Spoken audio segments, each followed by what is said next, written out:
Good afternoon, everyone, and welcome to the Massachusetts Historical Society for this wonderful program, this book talk by Professor Michael Blaakman. My name is Kanisorn Wongstri Chanalai. I am the Director of Research here at the MHS.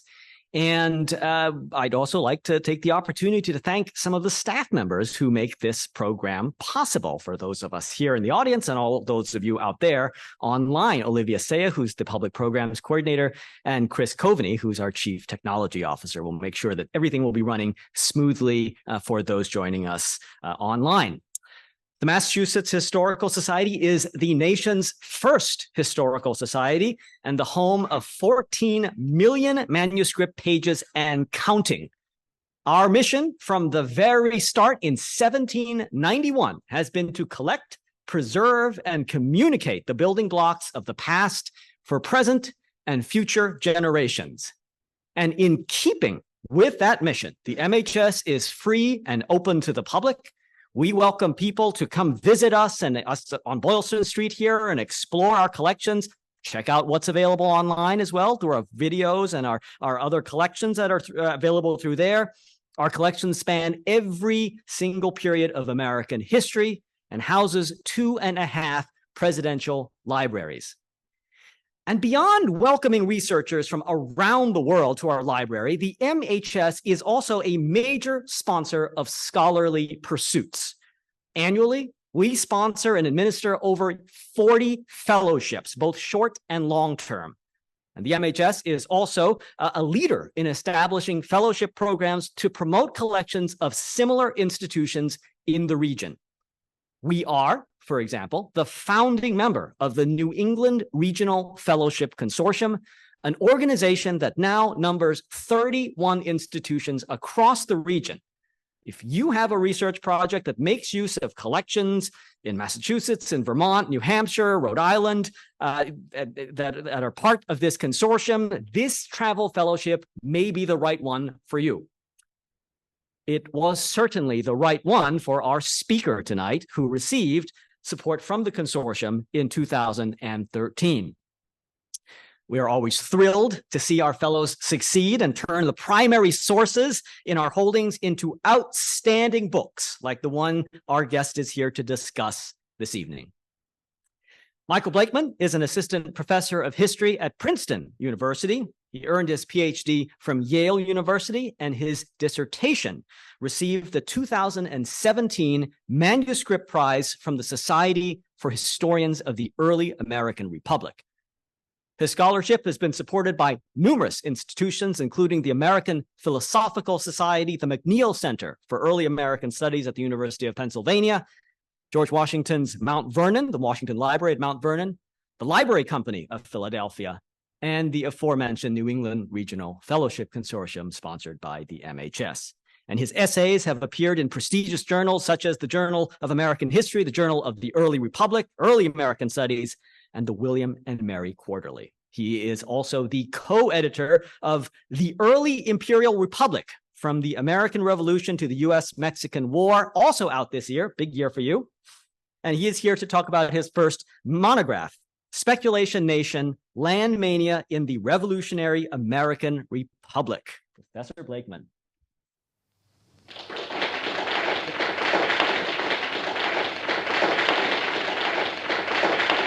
Thank you all so much for being here. Thanks to Kid and to Olivia for their hospitality in hosting this event. It's a bit crazy to think about how long ago I was a New England Regional Consortium Fellow, a decade, if that gives you a clue as to how long these things take in their gestation. But despite the fact that it was that long ago, I still have vivid memories of being in the reading room downstairs, particularly looking through the most vivid memory is looking through the Foster family papers. It's kind of Massachusetts and Rhode Island family, part of which includes the letters of this guy named Peregrine Foster, who was like the first land speculator that I got to know, except actually not, because he never really succeeded at being a land speculator. He was this kind of hapless black sheep younger brother of the family. And I took like a whole week to read every word of his correspondence. And at the end, he started complaining about gout, and the letters got a little more like, episodic and briefer. And I could just feel that like we were coming up on the end of the collection, and I had such profound sadness. In any event, Peregrine Foster's a central part of Chapter 7 in Speculation Nation, and the Massachusetts Historical Society is an essential part of the book, so it's wonderful to be back here. I am going to start today with a house, which I'd like to take a few minutes to read kind of like a historical document. It's a big, rambling, kind of ostentatious house. It's an awkward-looking house. It sits in the village of Suffield, Connecticut. And in the late 18th century, it was owned by a kind of a bumptious former tavern keeper by the name of Oliver Phelps. Now, during the Revolutionary War, Phelps had worked lucratively as a merchant, helping to provision the Continental Army. And after the war in 1788, the year he bought the early part of this house, he partnered with a Massachusetts politician, Nathaniel Gorham, to buy a government claim to 6 million acres of Iroquois or Haudenosaunee land, today much of New York State west of Syracuse, for $1 million. Now that scheme failed in the space of a few years, but in the meanwhile, Phelps had invested in lands in Virginia, Kentucky, Vermont, Ohio, Georgia. So this guy was speculating all across the new nation. And in the midst of all these purchases, Phelps bought this house to match kind of his mounting prospects. It announced that he was a man on the rise. Upon moving in, he added coins, that's coins with a Q, wooden blocks sort of resembling stonework to the corners of the house. You can kind of see them here on the left side of this picture, which, is meant to kind of lend it a more obvious air of substance and weight. He opened a land office in the squat wing here in the foreground, where he kept track of his land investments and sold parcels to fellow New Englanders. And then in 1794, he doubled the house's size, adding intricate cabinetry, fine paneling, and most impressively, this elaborate French wallpaper, which he had pasted through the entirety of the new wing, both the public and the private spaces. You can still go to Suffield and see it, and when you do, the patterns are dizzying, and that's exactly the effect that he wanted. This was like a real estate magnate's architectural statement. It was like the Trump Tower of rural Connecticut. That said, now I'm going to get a little snooty. Although Phelps was trying to place his home at the cutting edge of refined taste, his renovations also made it feel kind of lopsided. The new wing sits a little further back from the road than the old wing, so the house didn't really square with the symmetrical conventions of its age. I think passersby would have recognized that this was not a house built out of whole cloth. Somewhere inside, Phelps hung a portrait of himself in which he holds an envelope with his name on it. He wanted you to remember who he was, but apparently visitors needed to be taught. This is a bit gauche by the standards of 18th century gentility. So in other words, this house and the things Phelps filled it with all kind of smacked of new money. Or maybe even new money is a little bit of a stretch, because really Phelps's entire empire was built almost entirely on credit. He had bought a lot of land, but he had as yet sold almost none of it. So his house, his furnishings, the seemingly boundless amount of credit he could command, all of them were aspirational. They were made possible only because it seemed certain that his land investments would translate into inestimable amounts of wealth in the very near future. You will probably be unsurprised to learn that they did not. Meanwhile, payments were coming due, creditors were pressing. So within a couple years of these extravagant renovations, Phelps had to mortgage the house. Then he secluded himself inside it to avoid being hauled off to debtor's prison. And then in 1802, he moved to Canandaigua, New York, where he lived out the rest of his days attempting to kind of resuscitate his name and his fortune. But Phelps was not alone in the extent of his speculations. Far from it. In the quarter century after U.S. independence, thousands of Americans bought huge amounts of expropriated Native American land. in the hopes of reselling it very quickly at a profit.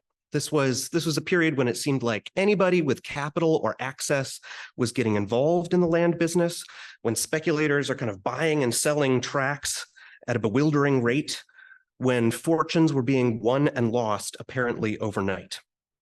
The land market's rewards seemed so certain that it led Phelps to build this incredible house before he had made much money at all. It led some people to leverage large purchases of land upon the profits they expected to make from other speculations that were still in progress. It led some failing financiers to try to speculate their way out of bankruptcy from within the walls of debtor's prison. You might even call it a mania. And in the 18th century and ever since, many observers have done just that.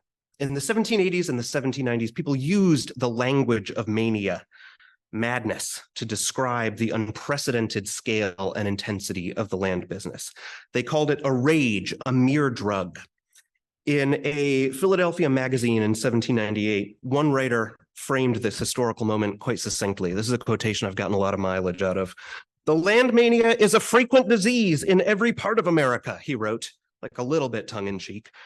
He continued, "It broke out with peculiar violence in most of the states immediately after the peace in 1783, and has continued to be more or less the epidemic of our country ever since."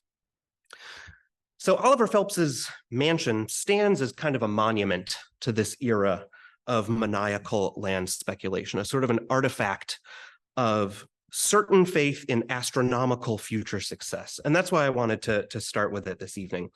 The book that I am here to share with you all today is a political and cultural history of land speculation in the wake of the American Revolution. It's a history of the United States' kind of first real estate bonanza, a story of ambition and corruption and capitalism and statecraft that stretches from Maine to the Mississippi and from Georgia to the Great Lakes. The book is my attempt to answer a handful of questions about Oliver Phelps and his contemporaries. Why did a so-called mania in expropriated Native American lands sweep the young American Republic?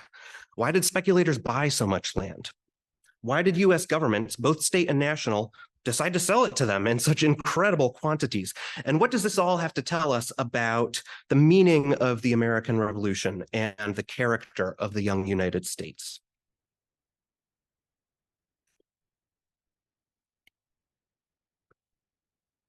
So land, the kind of idea and promise of land, had extraordinary power in the Revolutionary era.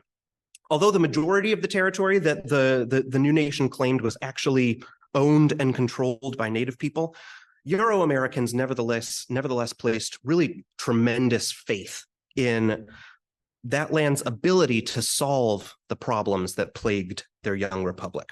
And patriot leaders thought that land could help them achieve two goals in particular. The first was the challenge of paying the hefty costs of the war for independence. Right? The revolution had begun in large part as a tax revolt, so patriots knew that they couldn't really count on taxation to foot the whole bill for achieving independence. But as they saw it, land was their new nation's most abundant resource. It could be doled out to soldiers as pay in lieu of cash. In a break with British precedent, it could be sold to pay down the nation's war debts, to fund their new governments, to generate a lasting stream of public revenue. So that's goal number one. Goal number two, the second goal that patriot leaders hoped land sales would help them achieve, was to expand the kind of citizenry that could sustain a republic. 18th century Americans understood that republics were fragile things. They thought that republics required a rough equality of wealth because drastic inequality was fertile ground for despotism. As Noah Webster put it, an equality of property was the very soul of a republic. And moreover, they thought republics lived or died according to the citizens' political virtue and independence. And in order to be politically independent, the thinking went, you needed to be economically independent. You needed to be not subject to the will of a landlord or a boss. This is why there were property requirements for voting in some states well into the 19th century.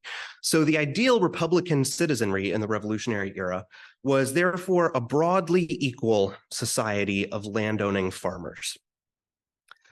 But with a growing population, maintaining that kind of society through the generations is going to require more and more land, right? In the eyes of the revolutionaries who expected Native people to retreat and disappear, the land available for the taking was almost infinite. So as one South Carolina planter put it at the Constitutional Convention, Charles Pinckney, he said, "The vast extent of unpeopled territory," as he wishfully called it, "would ensure more equality of rank and fortune in America than in any other country under the sun." Now, initially, it seemed to Patriot leaders that achieving those two goals, paying for the creation of independent Republican governments and expanding a Republican society of landowning citizens, achieving those two goals both required actually preventing speculators from engrossing the land at low prices. So during the first few years of independence, state and national governments all tried in one way or another through their land policies to exclude speculation. Instead, across the new nation in the sort of late 1770s to the mid 1780s, government after government sought to sell lands in small farm-sized tracts directly to ordinary settlers. So how did the new republic go from that kind of populist plan for a broad distribution of lands to a nationwide mania for speculation by the likes of Oliver Phelps? That's really the central drama of the book. I'm going to make you read it all to get the full picture. But I thought I would take the rest of our time this evening to share two stories with you. Two stories that offer a taste of what the book argues, and I hope also a kind of a glimpse of the process of researching it. So first is the story of a single scrap of paper. This piece of paper, it's a tattered little coupon about the size of your palm, and it lives in the state archives in Frankfort, Kentucky. As you can see, it's pretty dinged. It's pretty dingy and pretty ragged. It's ephemeral, right? It was not made to last 250 years. It's a military land bounty, and in the summer of 1783, when this piece of paper was still crisp, it was issued by the state of Virginia to Charles Robinson, who was a 40-something private in the Continental Army. Now, Robinson had spent most of the war at Fort Pitt, part of a regiment made up of settlers from the surrounding region. And from their outpost at the forks of the Ohio, these soldiers waged pretty vicious campaigns against Native communities aligned with the British and courted their own Native allies in the Ohio country. And in the course of these efforts on behalf of the Patriot cause, Robinson was wounded near his right shoulder, perhaps during an attack on Shawnee or Delaware villages in 1780 or 1781. He spent the final few years at Fort Pitt, unfit for active duty, and then he got this coupon, which entitled him to a bounty of 200 acres, which was to be located somewhere in present-day southwestern Kentucky, then a crucial hunting ground for British allied Shawnees and Cherokees. Now, there's nothing particularly special about this coupon. There were tens of thousands of others just like it. I chose this one pretty much at random. But taken together, they illustrate, I think, a key element of that populist plan for using land to fund the creation of an independent American republic. Across the United States, Patriot leaders and cash-strapped governments tried to convince ordinary people to fight for the cause by promising to reward them with land and with the political status that property ownership bestowed. So Charles Robinson's military bounty was partial payment for nearly 6 years of wartime service to a revolutionary state that had little else with which to compensate him but other people's land.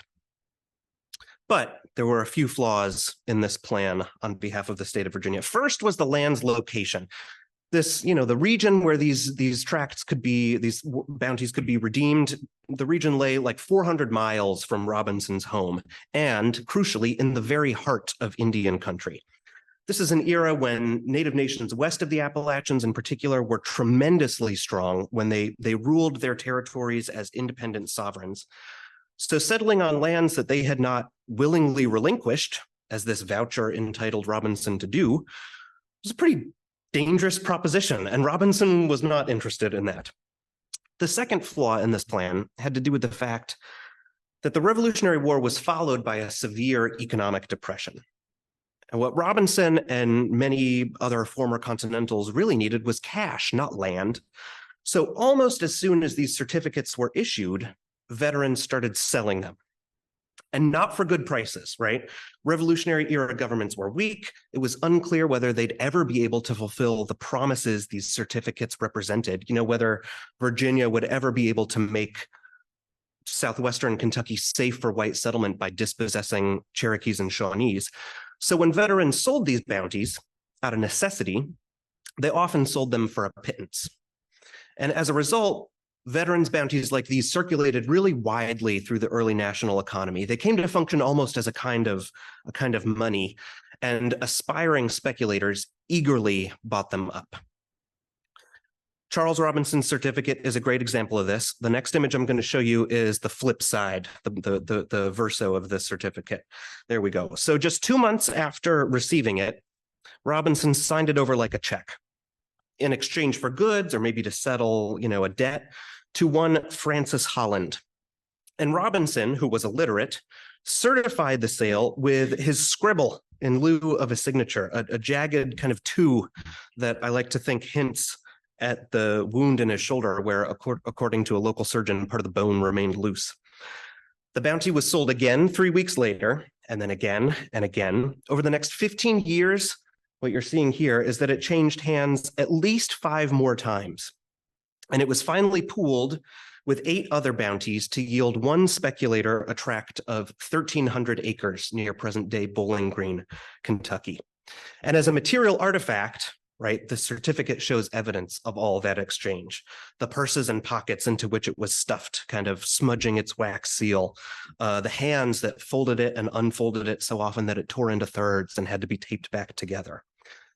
Now, 1,300 acres might not sound like a ton, but multiply the story of Robinson's bounty times tens of thousands. With paper promises like these, revolutionary governments sought to pay for the war by committing to divvy up native territories directly to ordinary settlers.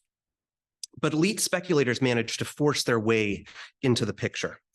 Buying these IOUs up by the fistful on the open market, they redeemed them to amass huge land holdings. 1,200 acres here, 3,000 there, 50,000 or 100,000 there, anticipating that these lands could soon be resold for wild profits. Now, many at the time believed that this traffic was no morally neutral path to riches. In fact, they argued, it altered the revolution's meaning. It meant that the benefits of the revolution would go not to the ordinary veterans who had sacrificed so much for the cause, but instead to land tycoons and merchant magnates, plunderers of the needy, as one critic alleged. In the course of researching the book, I ran into this 1785 poem, which is nestled on the back page of a Pennsylvania newspaper, that I think really captures the heart of the matter. Then ask for whom in summer's heat they glow, for whom, he's talking about the veterans, for whom they shiver in the winter's snow, for whom, half naked, scout from hill to dale, whilst thirst and hunger cruelly assail. For us, the speculators answer. Sure, for us the soldiers all their toils endure. For us the state shall special statutes frame. Let soldiers and yeomen be content with fame. This is maybe not the heights of literary prowess, but I think the political critique was certainly clear, right? Nevertheless, this traffic in land bounties, paper promises conditioned on eventual dispossession, was a major part of what fueled the booming real estate market that swept the new republic. This seemed like a singular investment opportunity made possible only because patriots had decided to use Native American land to fund the Revolutionary War and the creation of independent Republican governments. One speculative venture, the Pennsylvania Population Company, used bounties like Robinson's, but issued by Pennsylvania rather than Virginia, to amass something like 400,000 acres north of Pittsburgh, and that's what this map shows, the regions shaded in red. For William Bingham, a kind of a suave Philadelphia merchant and one of the country's wealthiest men. Bounties like Robinson's were part of a scheme he cooked up to buy all the land he possibly could, 4 million acres or more, he estimated. So, mania indeed. Bingham actually brings me to the second story that I wanted to share with you all this evening, one that's not just about a populist plan gone awry, but is also emblematic of the kind of corruption that runs throughout this book. And this story takes us from Kentucky to Maine, which, as many of you will know, was in the 1780s and 1790s a district of Massachusetts. So like other states, Massachusetts hoped to sell the frontier lands it claimed, Abenaki and Penobscot lands in particular, for public revenue to sort of improve its fiscal footing. Also, like other states, Massachusetts originally hoped that these public lands would be sold broadly and directly to ordinary farmers, not to elite speculators. As one Mainer wrote in a Portland newspaper, the genuine spirit of republicanism required that lands be distributed in small quantities. So the state of Massachusetts in the early 1780s created a committee to handle this work, the Committee for the Sale of Eastern Lands. It actually turned out to be a pretty lousy, ineffective committee. Its membership and purview were constantly shifting. It was constantly pestering the state legislature, the general court, with kind of workaday questions that it should have been able to handle on its own. It struggled to sell many tracts in Maine, and it struggled to collect payment on the few that it did.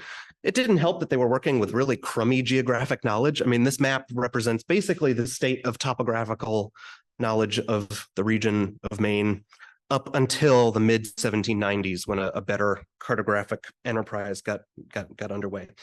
This committee, their work is going poorly. In 1786, they decided that they were going to try and stoke sales by announcing a lottery for lands between basically Mount Desert Island and the New Brunswick border. All contestants, everybody who got a ticket for this lottery, would win some amount of land, but a random drawing was going to determine how much land you won, whether you got kind of a modest family-sized farm, 100 or 200 acres, or the grand prize, a full township, 20,000 acres of land. The lottery was meant to favor actual settlers. It was, the idea was to kind of substitute a bit of popular gambling rather than resort to elite speculation, but it totally flopped. I mean, it was really abysmal. The thing was announced in the midst of continuing economic depression. It was announced in the midst of the political turmoil of Shays' Rebellion, right? It was also announced in the midst of rumors that the Penobscots were planning to attack Maine settlements to prevent further invasion of their homelands. So this is really pitiful. Only a sixth of the lottery tickets sold. And the land committee's woes continued from there. By 1790, this committee, to actually just run the committee, it was costing the state more money than the land sales were bringing in. So this is a total abject failure. That year, 1790, Governor John Hancock, always a merchant at heart, started urging his fellow state officials to sell Maine lands more quickly to benefit the public coffers. Speculators caught wind, among them Henry Knox and William Dewar. Now, Knox, of course, a Boston bookseller before becoming an artillery commander in the Continental Army. By 1791, he was the 41-year-old Secretary of War in the Washington administration. His partner, William Dewar, maybe a little less familiar to people in the room, was a New Yorker. And although he was a little bit older than Knox, I tend to think of him as like the closest thing the late 18th century offers to a finance bro. He was a ruthless bond speculator. He was a financial power broker. He was a bon vivant. He threw lavish dinners where, according to one stodgy guest, he served no fewer than 20 different types of wine. You get kind of a sense of the lifestyle that William Dewar lived. Dewar had been Alexander Hamilton's Assistant Secretary of the Treasury, but had recently resigned in order, quote, to do better for himself. Now, when Knox and Dewar learned that Massachusetts was likely to start selling Maine lands wholesale, they hatched a kind of a shady partnership and started angling to land a massive deal. They had plenty of competition. There's all kinds of others who are kind of circling around. But within a few months, Knox and Dewar had managed to get the state of Massachusetts to sell them 2 million acres at 10 cents each. Those numbers are a little hard to wrap your mind around, so let me put it this way. That's more than 2 Rhode Islands for $100,000. Sorry, $200,000. I can do math. Now, when I was researching this purchase, at first I couldn't understand why the Lands Committee, previously opposed to speculation, would agree to it. And I also couldn't understand how Knox and Dewar had managed to beat out their competitors. I uncovered the answer only when I started reading letters by their agent, a guy named Henry Jackson, that were not obviously connected to the land sale. Over several months, it turned out, kind of quietly, their agent was writing to members of the legislature, the general court, offering positions in the US Army and the federal government, officers' commissions, the military's top medical post, the postmaster generalship. These are all appointments that Knox, as Secretary of War, was in a position either to influence or to outright bestow. Some key legislators, I realized when I read the letters enough times to understand what was going on, were greased with free shares of the venture. I had missed this kind of bald-faced bribery at first because the agent confined talk of the lands and of these appointments and kind of, envelopes full of cash to separate letters, fearing that his correspondence would be intercepted and read en route, as 18th century mail often was. But once I did a timeline and lined up these letters against each other, the strategy was unmistakable. It also clarified some of what was going on in the more cryptic parts of the correspondence between Knox and Dewar and their agent in Boston, such as when they instructed him to secure an interest favorable to our objects, or when they encouraged him to, quote, be cool, don't appear too eager, and to, quote, be smug, don't let it slip through your fingers. Smug, cool. I told you that these guys were 18th century finance bros. This was a coordinated campaign to go over the Lands Committee's head and bend Massachusetts land policy towards large-scale speculation. And it worked. Despite the Land Committee's continued commitment to a more populist approach, the legislature actually ordered it to sell them 2 million acres to Knox and Dewar. And then the next year, after some more bribes, they got 1 million acres more. Here, by the way, is a map of the lands printed to market them to foreign investors, especially British bankers. 2 things to point out about this map. First, in a neat encapsulation of the degree to which elite speculation was overtaking that prior plan for a more egalitarian distribution of land, part of Knox and Dewar's purchase, the part indicated here kind of in pink on the right-hand side, encompassed every unawarded acre of the failed 1786 lottery lands. Second thing to point out, only 2 of their 3 million acres are depicted here. The third million-acre tract was not even known well enough to draw on a map, okay? It remained mostly a financial figment of the investor's imagination. So this map kind of captures how speculation was reaching new heights of financial abstraction in the 1790s, how it was pushing some Americans to think about land in new ways, as pure capital, rather than a place that one could visit and farm and use and map and know. This kind of speculative opportunity stemmed from the historically specific circumstances of the Revolutionary era. Young and cash-strapped governments claiming millions of acres at their disposal, but kind of unsure how to dispose of them, struggling and even desperate to make land sales a pillar of statecraft. To speculators, it seemed like a once-in-a-lifetime chance. William Dewar certainly saw it that way. By 1792, poor Dewar, he had landed in debtor's prison, a result of several other speculations gone wrong, and he desperately tried to remain involved in this main land purchase because he thought it would be his ticket out of prison and back into solvency. But payments to the state were coming due, and the venture was kept afloat only when the very same William Bingham swooped in with an infusion of capital, a fortune that he had made through revolutionary privateering. So he was basically coming to the rescue of a different but equally cutthroat kind of business. That there was a pirate joke. Knox and Dewar and Bingham's partnership was just one of dozens of similar schemes that were being launched across the Republic during these years. In 1787, while the Constitutional Convention deliberated in Philadelphia, Congress, then meeting in New York, sold 5 million acres it claimed in the Ohio Valley to 2 speculative companies. The next year, Massachusetts sold 6 million acres. New York sold 4 million a few years after that. These were tracts of land so vast that it could be hard to imagine them as places with specific features, places where things grew and where people lived. And especially for speculators who never planned to personally set foot on the lands they bought and sold, it was far easier and entirely sufficient to think of these places simply as numbers on a ledger. In fact, one syndicate, the North American Land Company, claimed 6 million acres of land scattered across 6 states. And it marketed shares of 200 acres each. Shares, or acres rather, in this case, representing not any particular spot of earth, but rather a denomination, an abstract portion of the company's common stock. Between 1787 and 1795, US governments sold some 80 million acres to companies like these, totally throwing the prior vision for a more populist land policy to the wayside.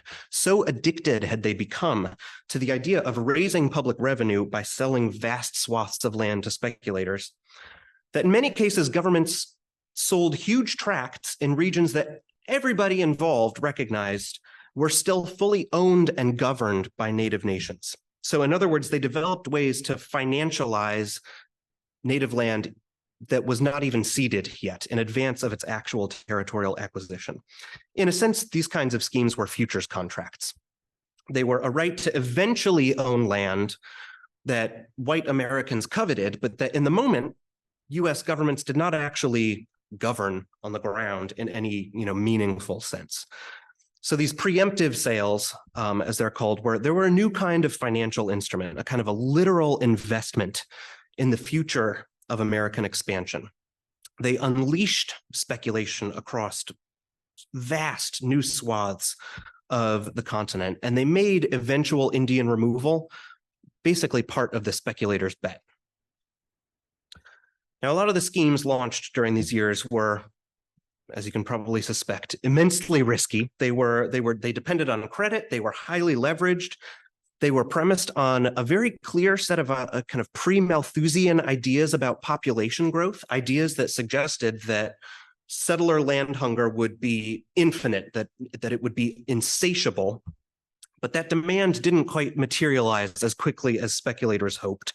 So that was a huge risk. And finally, many of these schemes, as I just mentioned, concerned indigenous homelands that native people themselves were loath to relinquish. From the Haudenosaunee to the Miamis and Shawnees northwest of the Ohio River, to the Cherokees and Creeks in the southeast, native nations during these years vehemently denounced US claims to their territories. To give you a hint of what some of this could sound like, let me share a quotation from Creek leader Alexander McGillivray, who laughed, just straight up laughed at what he called the haughty Republicans, who vainly imagined themselves masters of the new world, and these are all his words, thought they could seize with impunity every foot of territory belonging to the natives of America. He vowed, McGillivray did, to, quote, keep the Americans within bounds.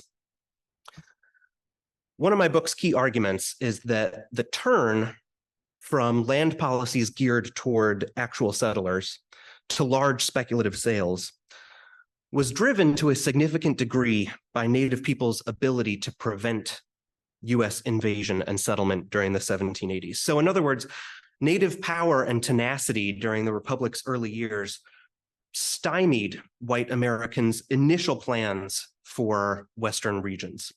in some ways kind of forcing the turn to speculation with its focus on future settlement and future profits. But through the 1790s, Creeks and other native nations continued to repel US invasion with really striking success. So in the process, they ended up preventing a lot of speculators from reaping the financial rewards that they had envisioned.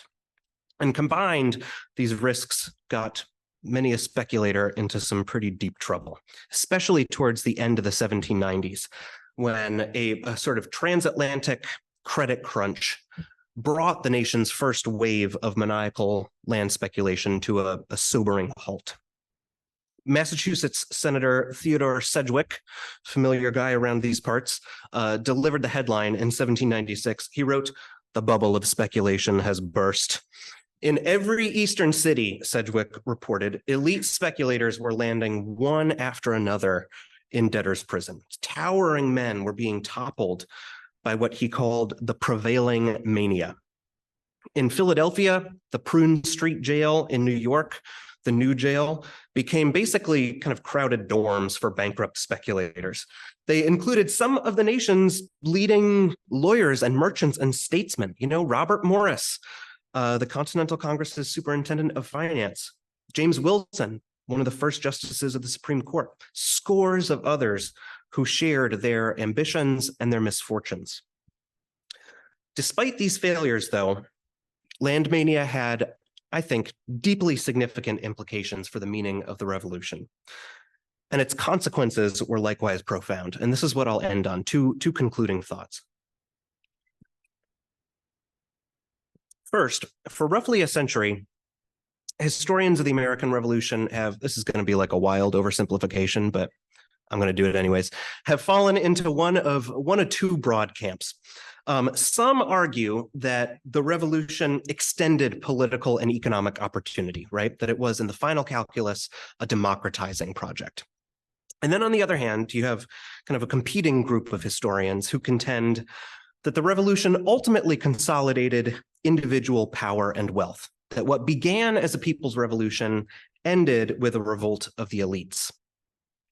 In this book, I try to suggest that the new nation's speculative bonanza reveals that these competing interpretations are in fact two sides of a single coin, and that if I can press the metaphor, that the alloy of that coin was native dispossession.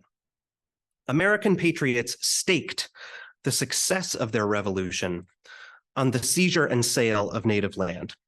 And when the initial populist plans for those lands proved unworkable, elite speculators worked their way in. They saw a chance to chase their fortunes by selling the idea of landed independence and the economic opportunity and political equality that it represented. So in other words, land speculators tried to profit off revolution by making the fulfillment of a yeoman's republic their business. And the prospects for gain in that proposition seemed so certain and so urgent, so specific to the moment, that land became a mania. Second concluding thought, land mania had lasting consequences. In partnership with revolutionary governments, speculators, even the ones who went belly up, converted millions of acres of native land into private commodities, a form of property that, long outlasted their own individual schemes. From the traffic in public securities redeemable for land and bounty warrants like Charles Robinson's, to the massive backroom deals by the likes of Knox and Dewar, the attempt to use expropriated land to fund American independence and to fund revolutionary statecraft spawned, I argue in the book, a distinctive and enduring form or variant of settler colonialism, what I call in the book a financialized frontier. And this model of expansion, kind of a republican empire with financial speculation at its core, would define the United States for generations to come. Early national land mania deeply informed the Jefferson administration's purchase of Louisiana, for instance, something I'd be happy to talk more about during Q&A. In the decades that followed, the promised profits of financial speculation in indigenous peoples' land would remain a powerful impetus for continued expansion through Jacksonian Indian removal, as Claudio Sant has so powerfully demonstrated recently, and eventually actually inspiring copycat schemes, speculative land companies that saw land as a financial investment elsewhere around the 19th century globe beyond the United States. And along the way, more and more, Americans learned to think of land as speculators did in the 1790s. Not just a place or a resource, but a commodity, a financial asset, an abstract measure and source of wealth. So in 2023, anybody who has a mortgage that gets sold from bank to bank every couple of years, or who aspires to someday purchase a home with a mortgage, or who rents their home from, the hedge funds that are increasingly becoming some of the nation's leading landlords. Anybody who fits that description is, in a certain sense, living in the world that Oliver Phelps and Henry Knox and William Dewar and their fellow land speculators helped to create. The era of land mania fused the early American dream of property ownership, the kind of rustic Jeffersonian ideal, to financial capitalism. And this, the book argues, is a central and defining legacy of the American founding. Thanks so much.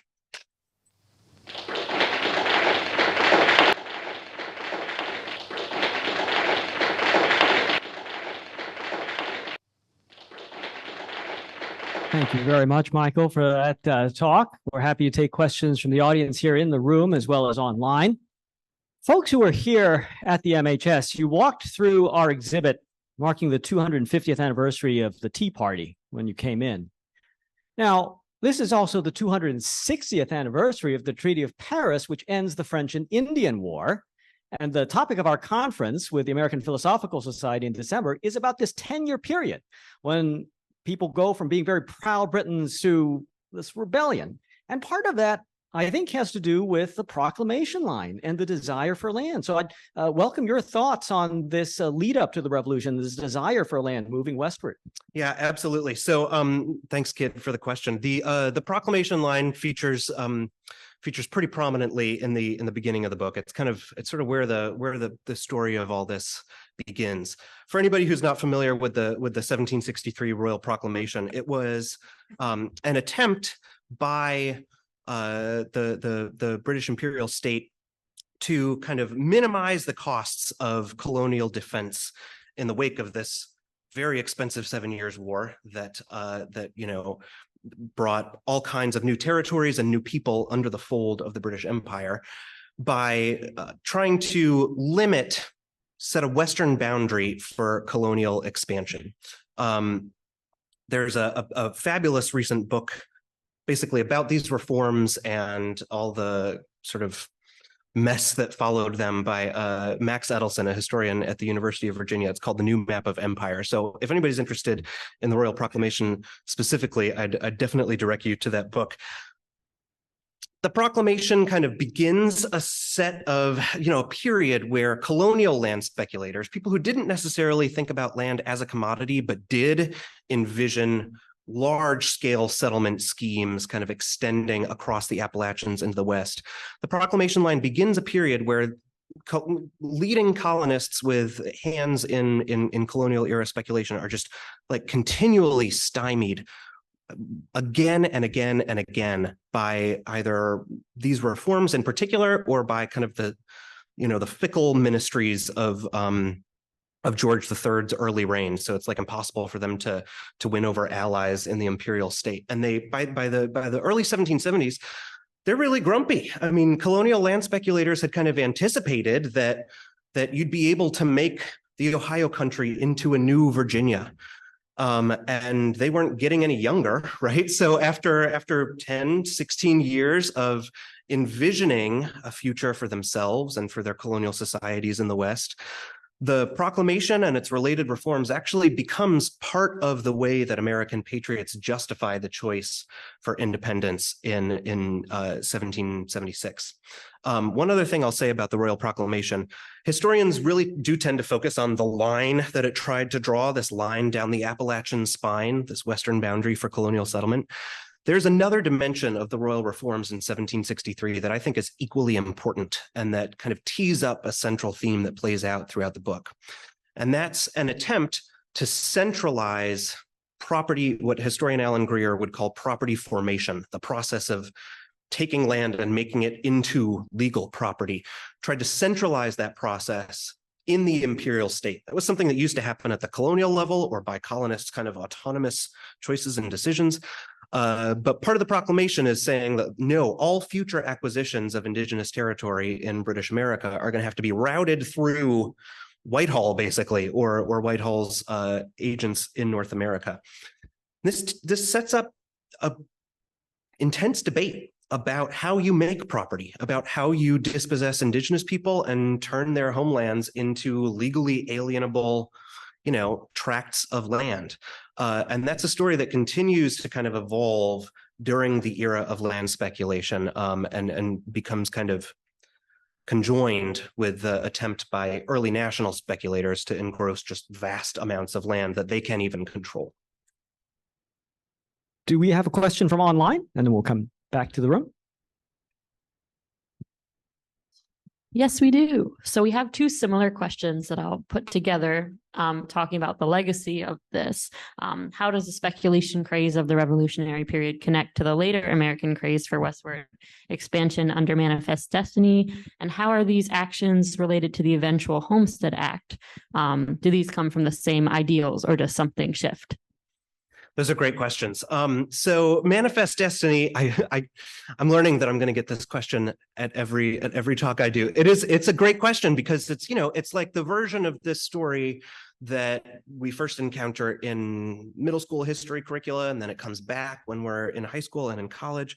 I got to say, one of my goals in this book is to really, I think, bring that story of a commitment to westward expansion and to dispossession that's sort of baked into the fabric of American politics and society, trying to bring it back from the late antebellum period that we typically associate with the term Manifest Destiny to the American founding itself. On an ideological level, most of the elements of what we learn as the ideology of Manifest Destiny are in place right from the Revolutionary era. The kind of core of the research base for this book is land speculators' private correspondence. And they, every now and then, I learned, especially when they're writing to like skeptical brothers or skeptical cousins, they'll put down on the page their reasons for why they decided to try and buy 500,000 acres of land on the Mississippi River. And when they do, they talk about population growth, but they also talk about this kind of immense faith they have in the nation's exceptional promise, in its kind of inevitable trajectory westward. You can kind of hear some of this in Revolutionary era phrases that we think of all the time, right? The Continental Congress, the Continental Army, revolutionaries thinking that they speak for and eventually will come to govern a whole continent. So there's elements of what we think of as Manifest Destiny that are in place very early on. The part that's missing is a kind of that providential commitment that it's kind of a God-directed duty to accomplish that immediately. So that kind of develops over the course of the early 19th century. But beyond that, part of me, this is kind of a snarky take, but part of me thinks that Manifest Destiny is really just good branding to describe an ideology that's largely been in place since the Republic's birth.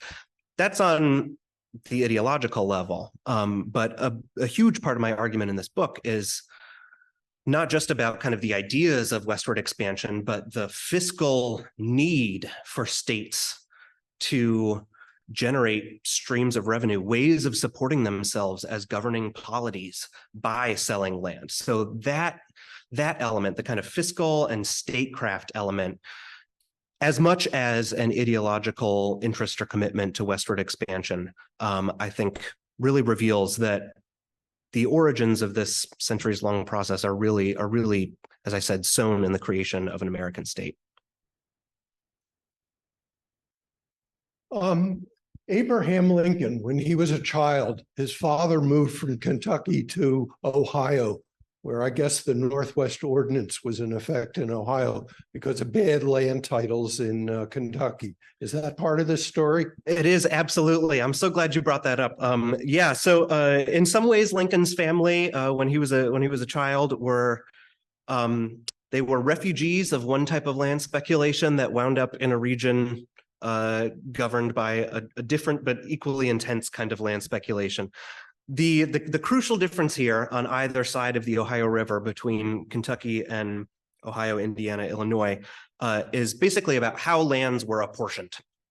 The early set of populist policies that I've been talking about in Kentucky, Virginia, most of the other southern states, initially, the way those policies divvied up lands was through what's called metes and bounds, or indiscriminate survey, which is where if you have a land bounty, or you have 40 of them and you're pooling them together to try and patent a tract of land and get a deed, you or somebody working for you goes out to the lands in question and you scope it out and you look around and you say, I want that spot, I don't want this, that's a crummy hill, but this has a nice creek bottom. And you take a surveyor and you walk around and mark, here's a big rock, that's going to be the corner of the tract. Here's a tree, giant chestnut, that'll be another corner of the tract. Then you draw a ridiculous, it's like a gerrymandered kind of outline to the tract you want to acquire and submit that to the state. And that's how you patent land in 18th century Kentucky, North Carolina, et cetera.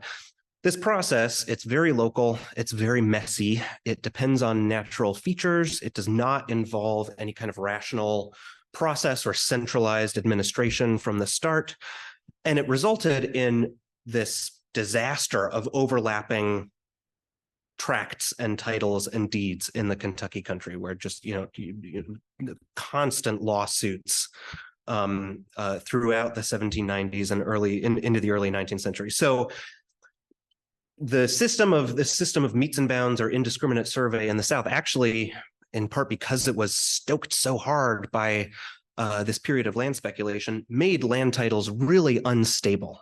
There was like a common saying in Kentucky that if you buy a tract of land in Kentucky, you're just buying a bunch of lawsuits.